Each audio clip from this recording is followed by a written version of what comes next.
Hi friends, ಎಲ್ರಿಗೂ ನನ್ನ ಪ್ರೀತಿಯ ನಮಸ್ಕಾರಗಳು. ಐಲ್ ಸರಿತ ಕುಕ್ ಚಾನಲ್ಗೆ ಎಲ್ಲರಿಗೂ ಕೂಡ ಸ್ವಾಗತ. ಇವತ್ತು ನಾನು ನೋಡಿ 5-6 ತರಕಾರಿ ಹಾಕಿ ಸೂಪರಾಗಿರೋ ಒಂದು ಸಾಂಬಾರು ಮಾಡಿದ್ದೀನಿ. ಇದು ಹೋಮ್ ಮೇಡ್ ಮಸಾಲೆ ಅಂದರೆ ನಾನು ಅವಾಗವಾಗ ತಯಾರು ಮಾಡಿದ ಮಸಾಲೆಯಲ್ಲಿ ಮಾಡುವಂತಹ ಒಂದು ಬ್ಯೂಟಿಫುಲ್ ಟೇಸ್ಟಿಯ ಒಂದು ಸಾಂಬಾರು.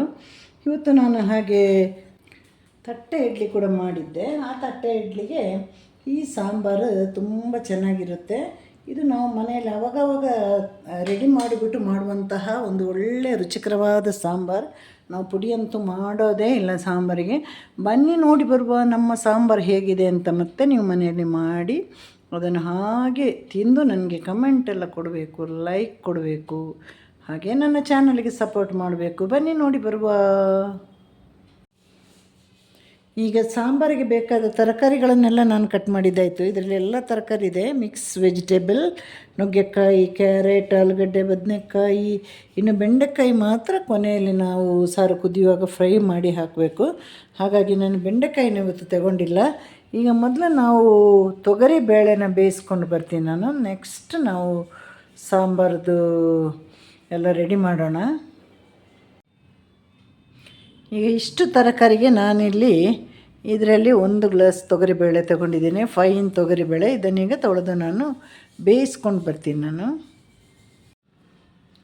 ತರಕಾರಿ ಸಾಂಬಾರು ಮಸಾಲೆಗೆ ನಾನಿಲ್ಲಿ 8-9 ಬಾಡಿಗೆ ಮೆಣಸು ತಗೊಂಡಿದ್ದೇನೆ. ಹಾಗೆ ಒಂದು 4-5 ಗುಂಟೂರು ಮೆಣಸಿನಕಾಯಿ ತಗೊಂಡಿದ್ದೇನೆ. ಇದನ್ನೀಗ ಎಣ್ಣೆಯಲ್ಲಿ ಉರಿಬೇಕು. ಈಗಲೇ ಕರಿಬೇವು ಸೊಪ್ಪು ಹಾಕಿಬಿಡಬೇಕು. ಕರಿಬೇವು ಸೊಪ್ಪು ಚೆನ್ನಾಗಿ ಫ್ರೈ ಆಗಬೇಕು, ಹಾಗಾಗಿ ಈಗಲೇ ಹಾಕೋದು. ಅರ್ಧ ಸ್ಪೂನ್ ಧನಿಯಾ ಕಾಳು.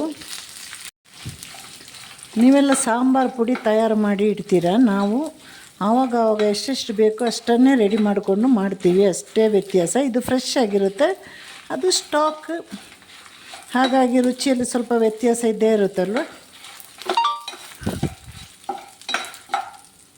ಇವಾಗ ಇದೆಲ್ಲ ಫ್ರೈ ಆಯಿತು. ಇನ್ನೇನು ಸ್ಟವ್ ಆಫ್ ಮಾಡಬೇಕು ಅನ್ನೋಷ್ಟರಲ್ಲಿ 1-2 ಪಿಂಚ್ ಜೀರಿಗೆ ಮತ್ತು ಮೆಂತ್ಯ ಹಾಕಬೇಕು.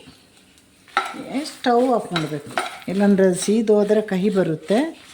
ಹಾಗಾಗಿ ಇದೊಂದು ಬದಿಗೆ ಇರಲಿ. ಇವಾಗ ತೆಂಗಿನ ತುರಿ ರೆಡಿ ಮಾಡೋಣ.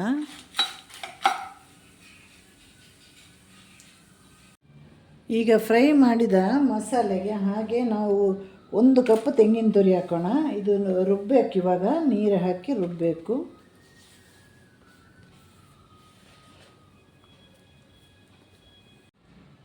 ಈಗ ತೊಗರಿಬೇಳೆ ಚೆನ್ನಾಗಿ ಬೆಂದಿದೆ. ಇವಾಗ ನಾವು ಕಟ್ ಮಾಡಿರೋ ತರಕಾರಿ ಇದಕ್ಕೆ ಸೇರಿಸೋಣ.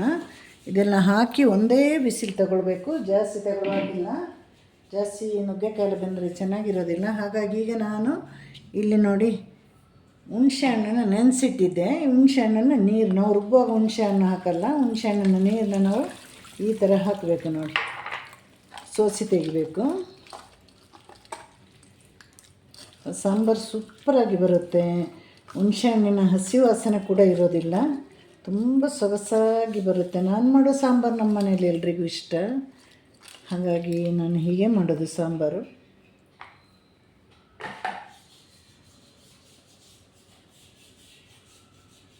ಅರಿಶಿನ ಪುಡಿ ಕೂಡ ಈಗಲೇ ಸೇರಿಸೋಣ. ಹಾಗೆ ರುಚಿಗೆ ತಕ್ಕ ಉಪ್ಪು ಹಾಕಬೇಕು. ಇದು ತರಕಾರಿಗೆ ಹಾಕೋ ಉಪ್ಪು. ಆಮೇಲೆ ಒಂಚೂರು ನೀರು ಸೇರಿಸಿ ಒಂದೇ ಒಂದು ವಿಶಿಲ್.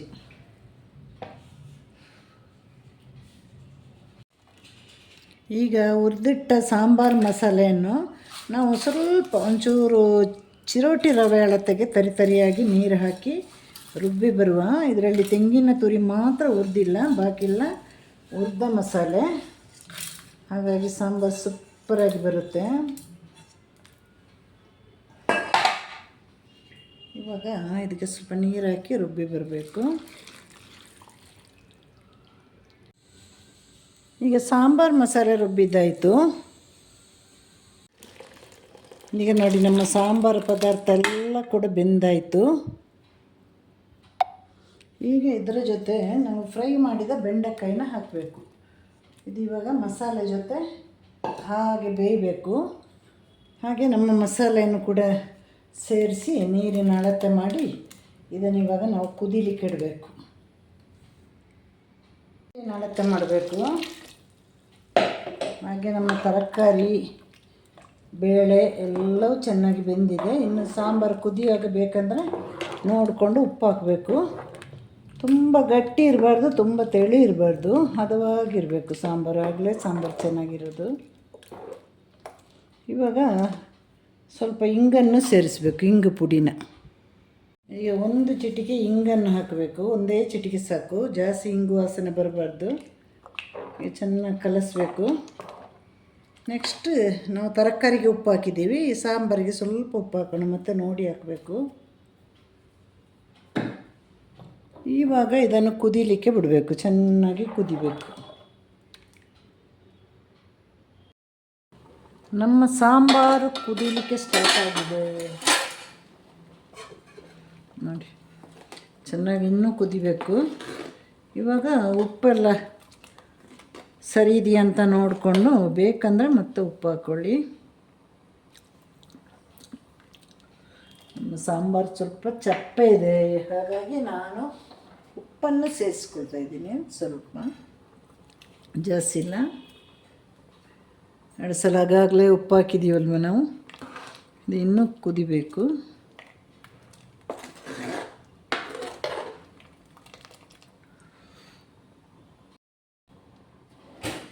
ಸಾಂಬಾರು ಕುದಿಯುವಾಗಲೇ ಕರಿಬೇವು ಸೊಪ್ಪನ್ನು ಕೂಡ ಹಾಕಿ.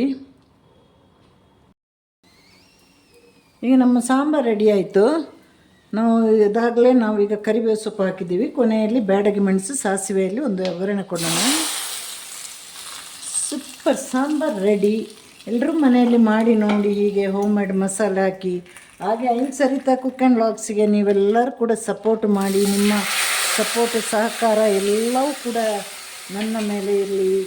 ನನಗೆ ಲೈಕ್ ಕೊಡಿ, ಕಮೆಂಟ್ ಕೊಡಿ, ಹಾಗೆ ಸಬ್ಸ್ಕ್ರೈಬ್ ಕೂಡ ಮಾಡಬೇಕು. ಎಲ್ರಿಗೂ ಟಾಟಾ, ಬಾಯ್ ಬಾಯ್, ಸಿ ಯು, ಟೇಕ್ ಕೇರ್.